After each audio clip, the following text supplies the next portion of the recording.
एका बाजूला जम्मू काश्मीरमध्ये दहशतवाद विरोधातला सर्वात मोठं ऑपरेशन सध्या सुरू आहे, तर दुसऱ्या बाजूला छत्तीसगडच्या बिजापूर जिल्ह्यात छत्तीसगड तेलंगणाच्या सीमेवर नक्षलवाद विरोधातला आजवरचा देशातला सर्वात मोठं ऑपरेशन राबवलं जात आहे। करेगुट्टाच्या डोंगराळ भागामध्ये सीआरपीएफ, छत्तीसगड पोलिसांचे एसटीएफ आणि डीआरजी तसंच तेलंगणा पोलिसांच्या ग्रे हाउंड्स तुकड्यातील एकूण 7,000 पेक्षा जास्त जवानांनी 500 पेक्षा जास्त नक्षलवाद्यांना गेले 6 दिवस घेरून ठेवलंय।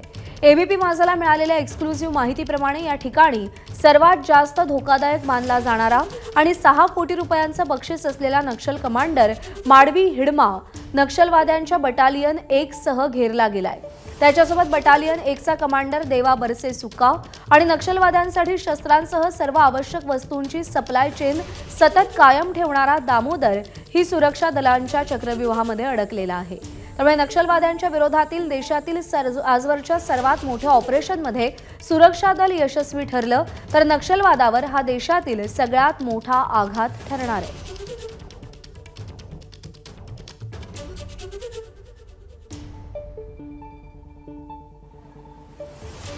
छत्तीसगडच्या बिजापूरमध्ये देशातली ही सर्वात मोठी मोहीम नक्षलवादाच्या विरोधात आखली गेलेली आहे। 7,000 पेक्षा जास्त पोलीस आणि जवान या मोहिमेमध्ये सहभागी झाले। दरम्यान नक्षलवादाविरोधातली आजवरची ही सगळ्यात मोठी मोहीम नेमकी कशी आहे पाहूया।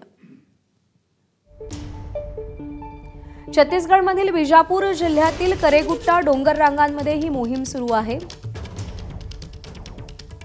शेकडो नक्षलवाद्यांना घेरलेल्या मोहिमेचा आजचा 6वा दिवस आहे।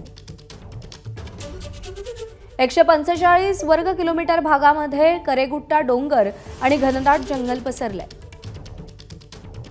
करेगुट्टा डोंगराचा 70% भाग छत्तीसगडमध्ये आणि 30% तेलंगणात आहे। उभ्या उंचीच्या डोंगरावरती नक्षलवादी खालून चढून जाऊन मोहीम राबवणं आव्हानात्मक असतं। तीव्र उन्हामुळे मोहिमेतील जवान डिहायड्रेट होत आहेत, पण मोहीम तरीही जारी आहे। हेलिकॉप्टरच्या सहाय्याने जवानांना जेवण, पाणी आणि औषधांचा पुरवठा होतोय। नक्षलवाद्यांनी डोंगराच्या चारही बाजूंना आणि डोंगरावरती भूसुरुंग पेरलेत।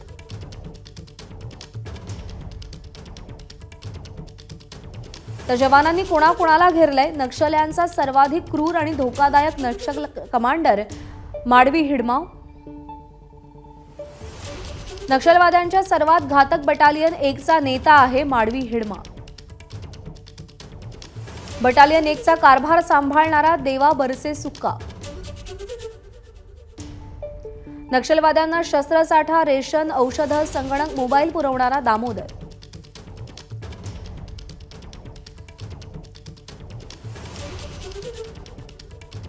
तर माडवी हिडमानं आजपर्यंत कसा रक्तपात केलाय? 6 एप्रिल 2010 ला माडवी हिडमाच्या नेतृत्वातील हल्ल्यामध्ये 76 जवान शहीद झाले।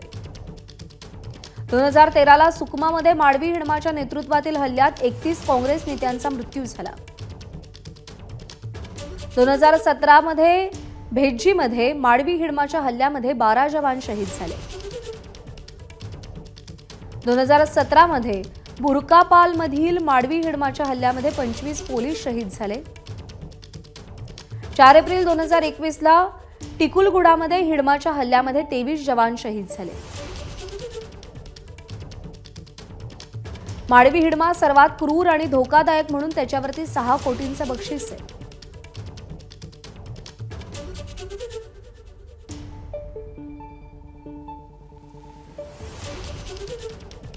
आणि या मोहिमेसंदर्भात अधिक अपडेट जाणून घेऊयात। रजत वशिष्ठ आपले प्रतिनिधी सध्या आपल्या सोबत आहेत। रजत, आपण पाहतोय की नक्षलवादाविरोधात भारतामध्ये मोठी कारवाई केली जाते, महाराष्ट्र असेल किंवा छत्तीसगड, बिजापूर या सगळ्या भागांमध्ये, आणि आजवरची सगळ्यात मोठी कारवाई सध्या सुरू आहे असं म्हटलं जात आहे।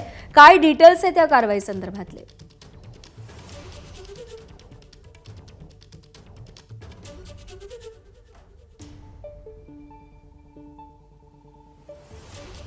आतापर्यंत सुरक्षा दलांना जरी मोठा यश यामध्ये मिळालं नसलं तरी अधूनमधून गोळीबार त्या संपूर्ण भागामध्ये सुरू आहे आणि हा जो संपूर्ण भाग आहे छत्तीसगड आणि तेलंगणाच्या सीमेवर आहे, घनदाट जंगल या भागामध्ये आहे आणि करेगुट्टाचा हा जो डोंगर आहे तो अगदी उभ्याच उंचीचा डोंगर आहे। त्यामुळे खालून सुरक्षा दलांना वरती नक्षलवादी स्ट्रॅटेजिक पॉईंटवर बसलेले असल्यामुळे लगेच चढून जाणं शक्य नाही आहे। त्यामुळे कुठंतरी ही वाट पाहण्याची एक पेशन्सची लढाई जी आहे ती झालेली आहे आणि सुरक्षा दल गेले 6 दिवस या लढाईमध्ये खम ठोकून त्या ठिकाणी उभे आहेत।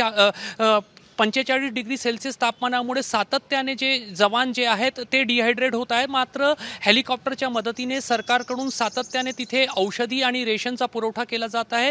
जे डिहायड्रेट झालेले जवान आहेत त्यांना जवळचे जे काही रुग्णालय त्या ठिकाणी एअरलिफ्ट केलं जात आहे। त्यामुळे सरकारने सुद्धा ठरवलेलं आहे की ही जी लढाई आहे ती निर्णायक लढाई आहे आणि या ठिकाणी बटालियन 1 ज्यांनी आजवर पोलिसांचा सुरक्षा दलांचा देशभरामध्ये मोठं नुकसान केलं आहे, ती बटालियन 1 जी आहे ती आपल्या नेतृत्वासह म्हणजे माडवी हिडवा आणि देवा बरसेसुक्का या दोघांचं त्या ठिकाणी अडकलेली आहे। त्यामुळे जर या ठिकाणी सुरक्षा दल एक निर्णायक आघात करण्यामध्ये यशस्वी झाले, यांना हे जे 2 महत्त्वाचे नेते यांना नामोहरम करण्यामध्ये, कंठस्नान घालण्यामध्ये किंवा अटक करण्यामध्ये यशस्वी झाले तर नक्कीच नक्षलवाद विरोधातल्या लढ्यामध्ये हा सर्वात मोठा यश ठरेल आणि नक्षलवाद्यांचा मॉरल जो आहे तो मोठ्या प्रमाणावर खाली जाईल। त्यामुळे सुरक्षा दलांना या लढाईचं महत्त्व माहीत आहे। त्यामुळे गेले 6 दिवस पेशन्स ठेवून सुरक्षा दल त्या ठिकाणी खम ठोकून उभे आहेत आणि नक्कीच येणाऱ्या काही दिवसामध्ये एक निर्णायक लढाई जी आहे ती नक्षलवादाविरोधातली होताना आपल्याला पाहायला मिळेल। मात्र बटालियन 1 अत्यंत घातक युनिट आहे नक्षलवाद्यांचा आणि त्यांच्यासोबतची लढाई आणि सोबतच करेगुट्टाच्या अगदी दुर्गम भागामध्ये ही लढाई जी आहे ती सोपी ठरणार नाही। त्यामुळे सुरक्षा दलांनाही प्रत्येक पाऊल विचारपूर्वक टाकावा लागणार आहे।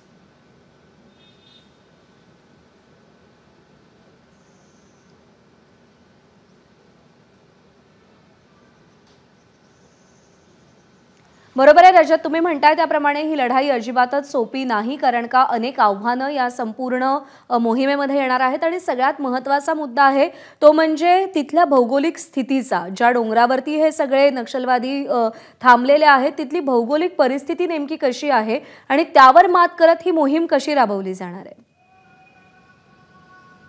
नक्कीच त्या ठिकाणची भौगोलिक परिस्थिती जी आहे ती नक्षलवाद्यांच्या बाजूने आहे, कारण नक्षलवादी आधीच त्या ठिकाणी जे स्ट्रॅटेजिक पॉईंट आहे त्या ठिकाणी जाऊन बसलेले आहे आणि उभा डोंगर आहे, घनदाट जंगल आहे। त्यामुळे सुरक्षा दलांना वरती चढताना त्रास होत आहे आणि सोबतच नक्षलवाद्यांनी त्या ठिकाणी पावलोपावली लँडमाइन्स जे आहेत ते आधीच पेरून ठेवलेले आहे।